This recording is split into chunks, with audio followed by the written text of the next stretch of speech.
Girl Talk Biz. This is our holiday edition. So excited, so delighted to have two of my very own. I love these ladies. So I'm going to start with Dr. SOS. And we have Jackie Grice. Hello. Of Agape Tours. Just welcome, ladies. Welcome to brunch. Yes. And this is just such a special time of year where we just get to enjoy relationships, just enjoy our families, our friends, and I just wanted to just have some time for us to chat.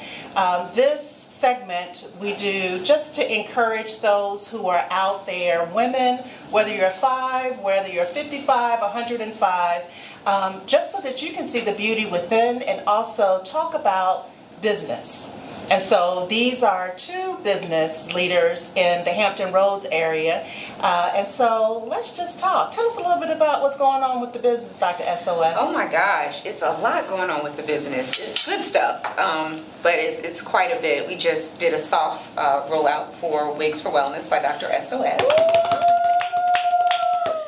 Which we are really excited about it because it's not just talking about what we put on our head. It really is a reminder for us as women that we have to be mindful of not being willing to pay more for what we put on our heads than what we put in our heads. So it's really helping me to get to women in a different kind of way, reminding women that we can still be beautiful and we can take care of our physical health. We can work out, especially women of color. If we get that hair did, and then we can't work out for a minute, and reminding us that we can get the kind of help that we need to make sure what's going on in our heads and in our hearts is just as beautiful as what's going on outside. I think your background is phenomenal and very interesting that you would have Wigs for Wellness given your background. Can you tell the audience a little bit more about your background? I can. I am a licensed clinical psychologist, and I've been practicing for 11 years now, going on 12, and I actually started out as a health psychologist. So there's lots of overlapping in what I've done and then bringing this particular business to life, birthing this. So I started out in health psychology, worked in primary care settings and in hospital settings, and looking at people, their health and behavioral strategies to help us take command of our health. And shifted from that and went into, I did some trauma work at the VA as well, so looking at people becoming more insight oriented and how trauma, how life experiences impact them, and then how we see ourselves as a result. And landed working at one of the local mega churches, so bringing that spiritual component in, and working with pastors and religious leaders to help them gain insights in how their relationships with their parishioners work, but also with themselves and then us with God. So, being a healthcare management consulting firm, I know the importance of understanding health, understanding your body, but also understanding providers and what you should require of providers. So we talk about being consumers of healthcare. I love what you said about command of health. Was that what you said? Absolutely. So talk a little bit about, I've never heard that. I love it. It's an action. It just sounds like you're actively engaged in owning your health care. Right. I think it's important that we do actively and that we recognize that we can. A lot of us passively allow our health to go wherever it will without being mindful of the fact that we have choices, that we have options, and that when I look at the disease process, 80% of all cancers are preventable. They're related to our behavioral choices, our lifestyle. When you look at the healthcare disparities and how minorities compare to the majority with our health numbers for chronic diseases like diabetes and heart disease and high blood pressure, there's so much more that we could be doing to not just look well, but to really learn how to live well. And there's a difference. So I'm really excited about the opportunity because using the units through Wigs for Wellness just gives me a gateway. It opens the door to have the conversation about the really meaningful things like your mental health, your emotional health, and your physical health, and how we can really take command of that. We absolutely can, but it's in our choices. I love that. So Wigs for Wellness, the wellness part makes it sound a little bit like, let's just say it wouldn't be as fashionable, but Are you wearing wigs? I am wearing one of my units. This is actually Ray. And if you go online and look at Ray is slick, girl. She is sleek. Yeah, yes, but she's kind of over to the side. If we have any folks looking who are old enough to know about Anita Baker, haircut like Anita Baker back in the day, Ray reminds me of her. But I curled her up top just to show the versatility, because the units are all natural, human hair, virgin hair. So you can do things like color them and style them differently, curl them, wash them, straighten them back out. And I did that because a lot of times when it comes to us and our hair, first of all, when people see you, you know, when it is that first impression when people look at you, and we always say don't judge a book by its cover, but the reality is most of us do. Right. Initially, that first impression matters. So I wanted to make sure I was giving a product that I thought looked great and could wear well, but also that would make a great first impression. That's also versatile. What I love about these units is that they're very easy to put on, take off, take care of, and I can go to the gym and look just as, you know, busted as I have to look to get the job done, tie that head up, and go and work it out, do it hard, you know, and get that sweat going, go home, get changed, get showered, and then walk out looking like I just came out of the salon. So the best of both worlds. You can look good and feel good. The best of both. But it's about us being willing to invest in ourselves, in every aspect of ourselves. So how many different options do you have? Right now we have 4 different units. We have Charlie, which I think is the sassy girl. She's kind of curly. We have Ray, of course. We have Bella, which is a longer unit that's actually named after my daughter. It's kind of her hair. She inspired that. And then we have Stacie. So Stacie is a beautiful unit that we have that's kind of the straight, you know, more flowing. But I love it because you can cut all of them, make all of them look really different, and make them fit you. You get them tailored for you.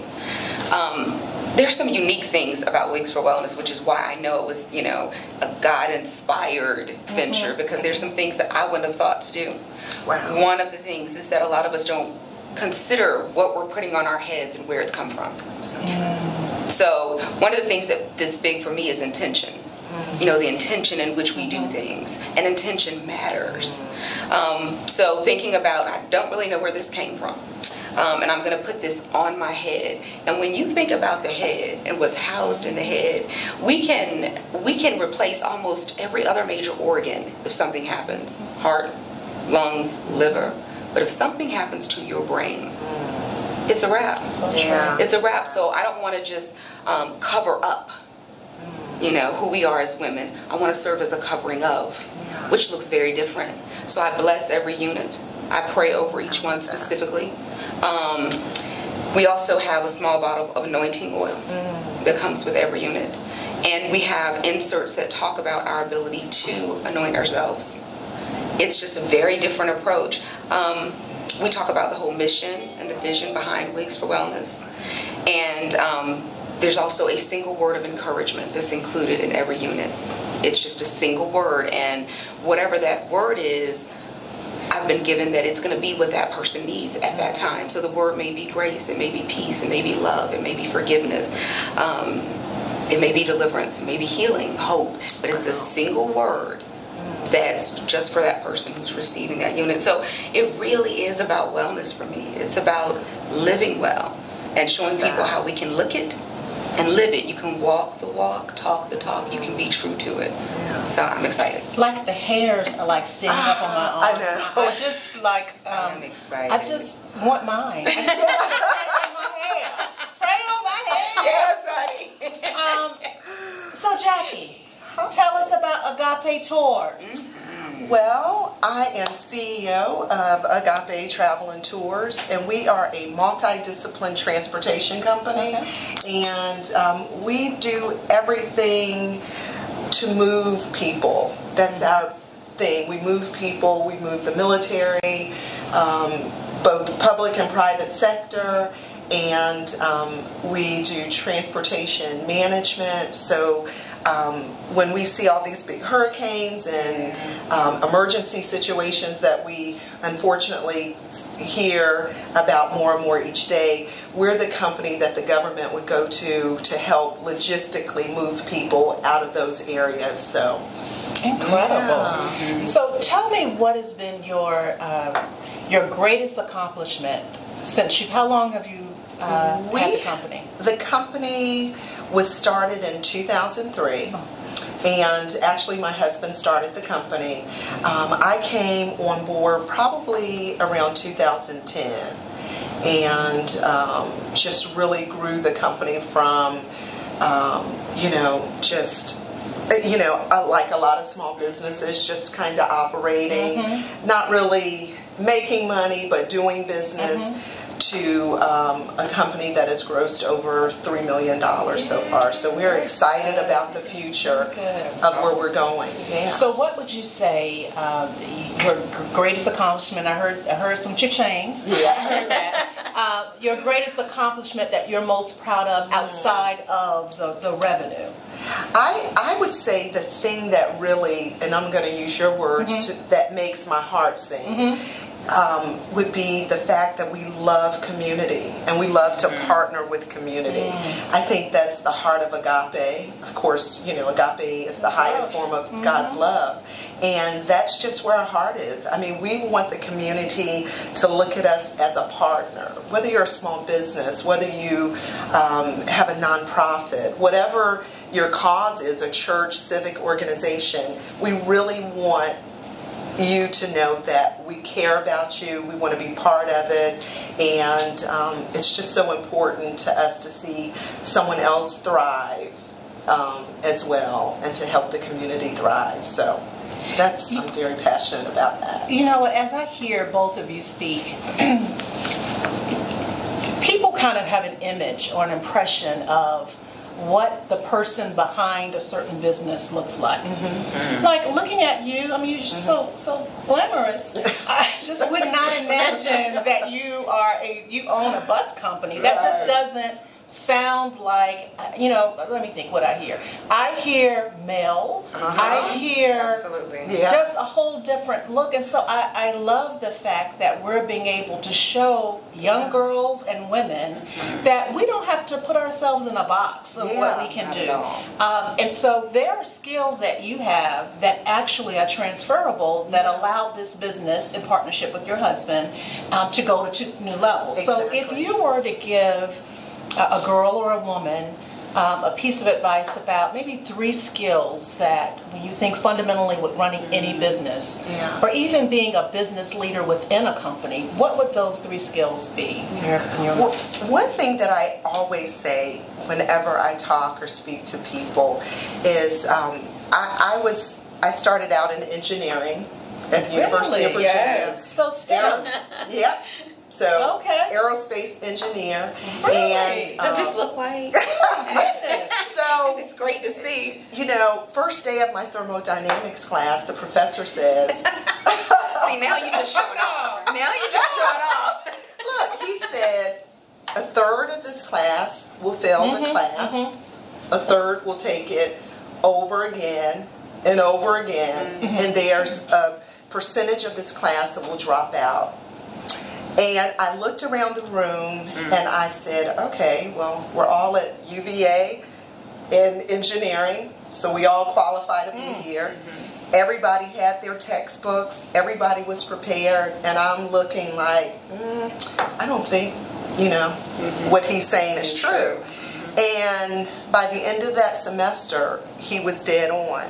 And what I tell people is that you can hear the greatest advice, you can go to the best seminars, you can read the best books, but if you don't apply it, if you don't do it, that's good.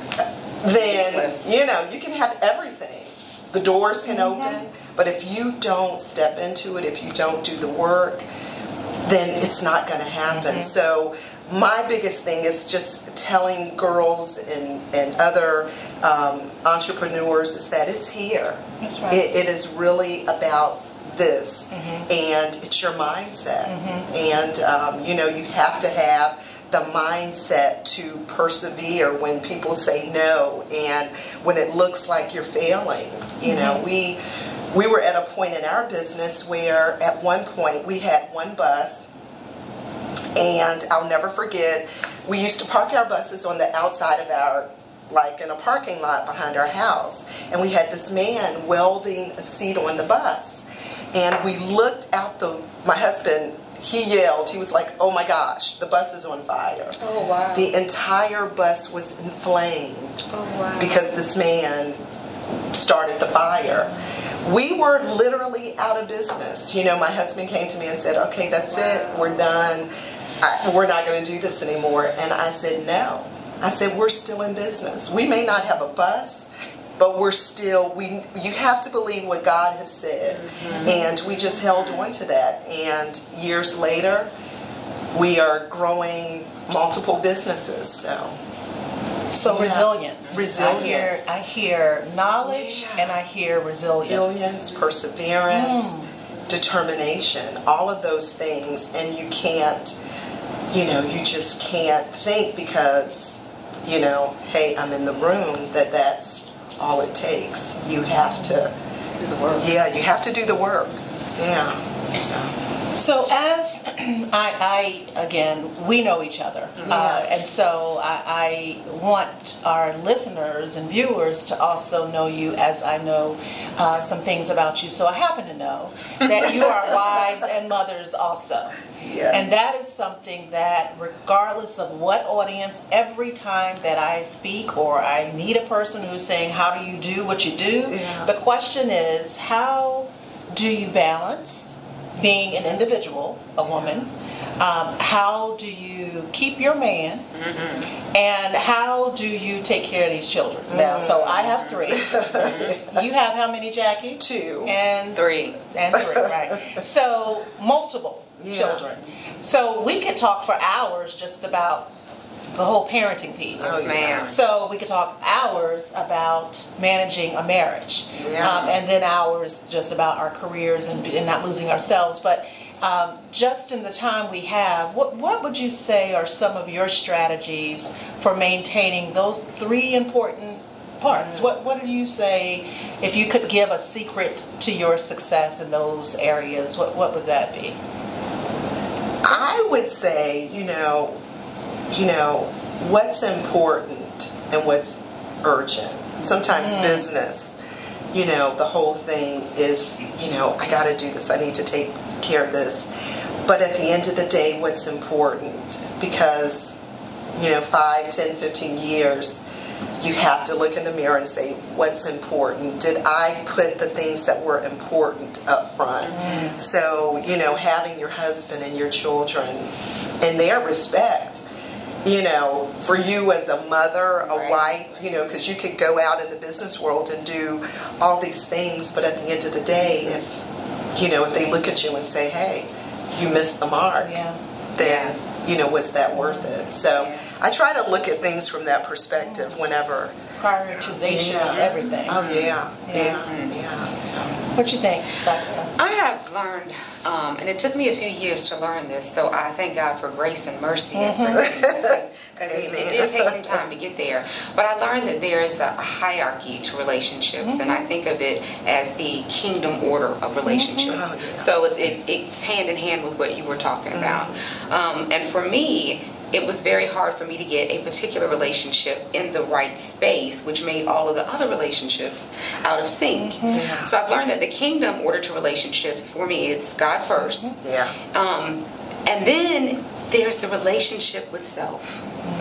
It's the me. Very important. It's the me. And a lot of times as women, particularly as mothers, as wives, as daughters, we put that me somewhere off to the side. So it's my relationship with God, then my relationship with Stacie, because if Stacie doesn't like Stacie, it's going to be real hard for anybody else to like her. And then it's my relationship with everyone else, and everyone else starts with my husband, then my children, then everyone else outside of that. At this point, my husband, children, business, because that's where God has my focus. But so that others category can kind of change up in terms of the priorities, with the exception that husband and kids are always going to be up there at the top. But for me, it took me a minute to get the relationship with self right, which meant that nothing else could kind of flow the way it was supposed to flow.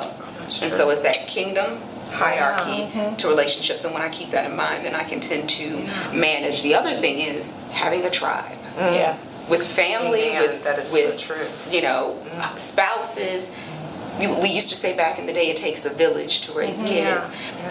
For me, it takes a village to support me. Right. I need the whole village. And in turn, I give my support back to the village. But no one of us can get to where we are by ourselves. It's just not possible. And when we think we can, we end up feeling overwhelmed, anxious, and something starts falling. We drop one of those balls. But I have some great people in my village, and part of having great people in your village is really having a good sense of identity for yourself, so you know who to let in, how far to let them in, and who is, needs to stay on the periphery because they're just not good for you. But having that village, that tribe, my tribe is everything. Everything. Very important. It just reminds me, I don't know if you all know this, but right after college, a college roommate or a college classmate recruited me for Mary Kay. Did I ever tell y'all this story? So I was a Mary Kay consultant, and I was all in. I was. I'm sure you were. So I was a Mary Kay consultant. I was her first recruit. And I still remember a song, I got the Mary Kay feeling down in So we used to sing that. We had a great time. But I bring this up because Mary Kay, I don't know if you all have ever heard Mary Kay Ash. I mean, she's no longer with us.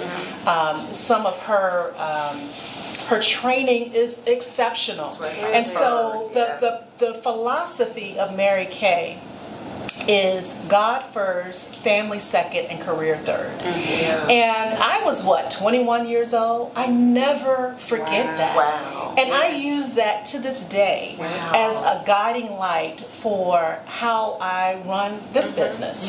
And so it looks a little different as far as family second. What does that mean? Because even in that, there's layers, as you just spoke to. Absolutely. But it's just amazing when you are clear about the order. And I'm telling you, there's been times in my life, I mean, I've always been who I am today. I mean, and since 21 and on, there's been times where I have to tell you, God wasn't first. It wasn't. I mean, it wasn't. I was, and honestly, family wasn't second. Honestly, there was a phase in life when I was all about the career. And I just am so grateful for the grace that I've been granted, because as you grow and as you continue to live and as you continue to strive, things kind of work itself out. And I would say today, in my mature self, I feel like I have that order very clear in my mind, which causes me to say no to some things. I've learned these two letters. It's powerful. It's beautiful. Like, I'm all about,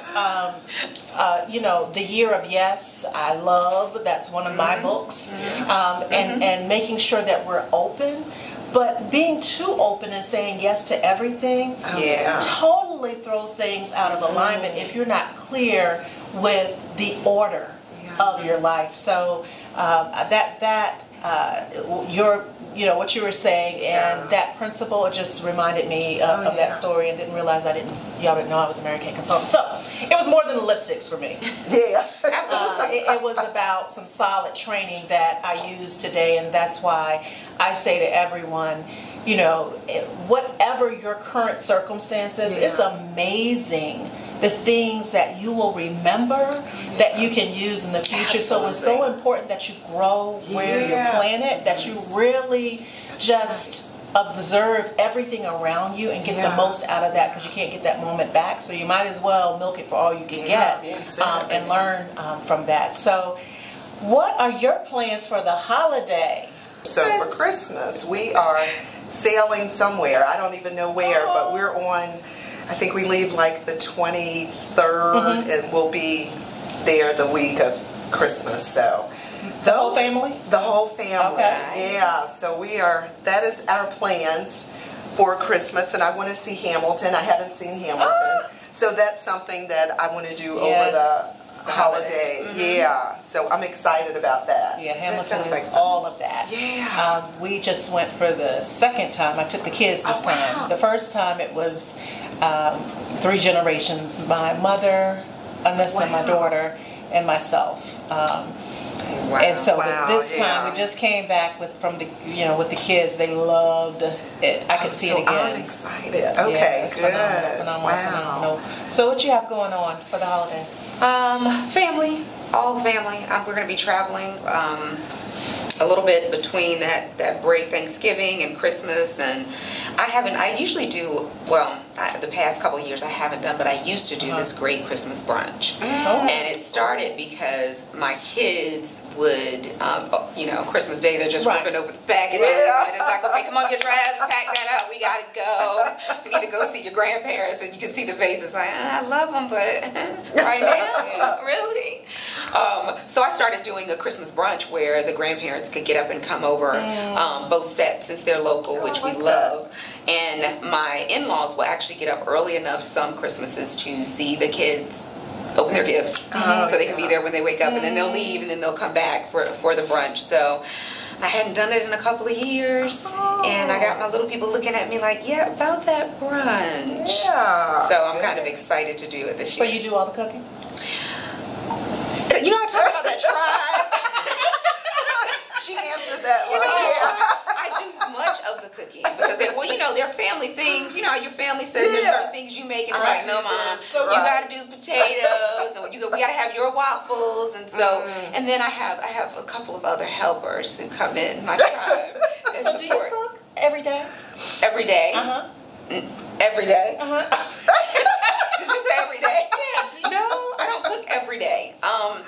And there have been different periods in my life where I've certainly tried that. It's interesting because I was just having a conversation with my 8-year-old yesterday morning as we were rushing to get her dressed, and we were talking about her bedtime and her going to bed on time. And I explained to her, baby, I'm not a stay-at-home mom, and that's one of the hardest jobs ever, so know yourself, and I'm not built for that. But I told her I'm not a stay-at-home mom, so I'm not always going to have dinner available at 6 o'clock for you to be able to eat at a good supper time hour.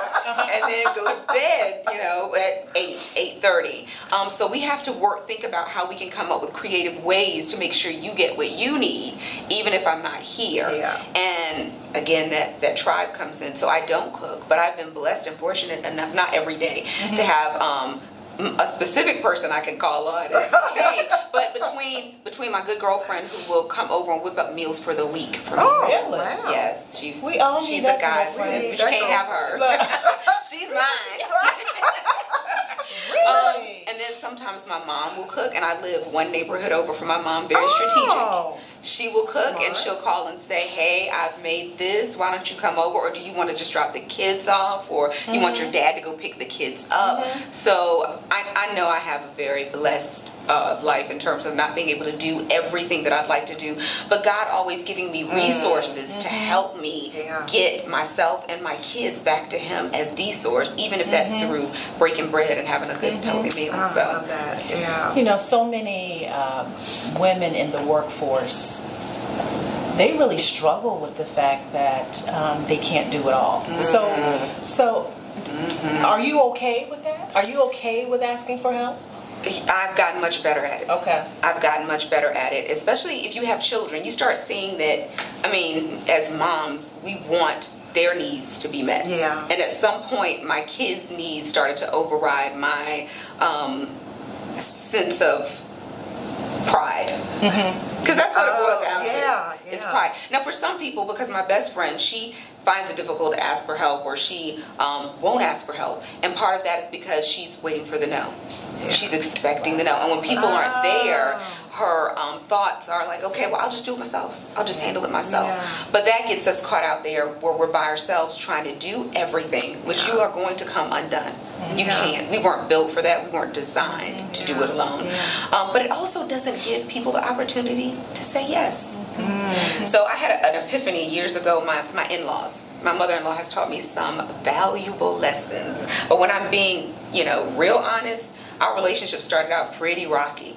And I'm just amazed that now she calls me and she's like, I just love you to pieces, and I only got one of you, and you got to take good care of yourself. And I'm thinking, God, you are amazing what you can do. So years ago, they would do things like get my kids Christmas, or like get a whole bunch of stuff. And my mommy pride was saying, look, I can do this for my babies. And I had a conversation with my best friend. We tend to get each other in check. She's my check yourself before you wreck yourself. Right. And I was getting ready to, wreck myself bad. And she said, look, you have to consider how you're going to think about this, because right now you're looking at it as things that you're not able to do, as opposed to, and you're denying them. Because I would tell them, no, you can't do this, you can't do that. Oh, wow. And she said, you're denying them the opportunity to be obedient and to do what's been placed on their hearts. And you're not seeing it as the support and the help. Now, when you being for real with yourself, girl, you can't afford that mess they get. They are retired. They've planned well. They're living a good life, and you're still struggling trying to get family where you needed to be. So this is him trying to bless you. And he showed me that I don't always get to choose who he's going to use to bless me. I just need to put myself in the posture to receive the blessing. So then I started saying yes, and Lord, now it's like, thank you, God. So I could call Jason and be like, babe, do you know we were worried about X, Y, and Z, and so-and-so already did it. It's already covered. It just changed us. It was like a 180-degree turn so that I could recognize the blessing in receiving. What's the, as we think of the season of giving, and we all have girls, we have boys also, but our girls, what is the gift that you want to leave your girl? That's good. Yeah, that's good. That's good. Oh, wow. What are you trying to leave your baby, Jackie? I want to leave her with a warring spirit. I want her, my mother was a prayer warrior. I think that's where I got it from. Just being that, always seeing her pray. And I think that's the thing that I want my daughter to really understand, is that no matter what she goes through, is to pray always. Like the scripture says, pray always, worry about nothing, pray about everything, and leave it to God. And I think if there's one thing that I'd really like for her to get, is that, because then it doesn't matter what she goes through, but she kind of knows she's equipped. So good. What about you, Stacie? I would like to leave my daughter with a good, solid sense of identity.